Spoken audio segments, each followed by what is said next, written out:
Is it helpful to interrupt a language learner in the middle of a conversation to correct their grammar mistakes? Nope.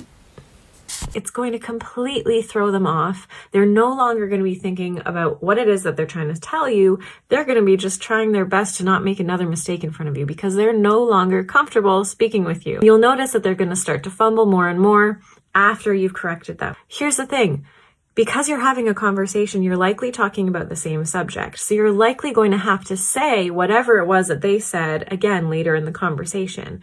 And you're going to say it correctly. They're going to notice. They're going to say, oh, okay, she said la chaise. It's la chaise, not le chaise. Duh, I said le chaise. But the thing is that you won't have interrupted them. You won't have judged them. And they're going to be able to continue on with their conversation and actually say what it is that they were hoping to say to you in the first place. So my tip for how you can help fellow language learners today is to not interrupt in the middle of a conversation to correct their grammar. Merci beaucoup. À la prochaine.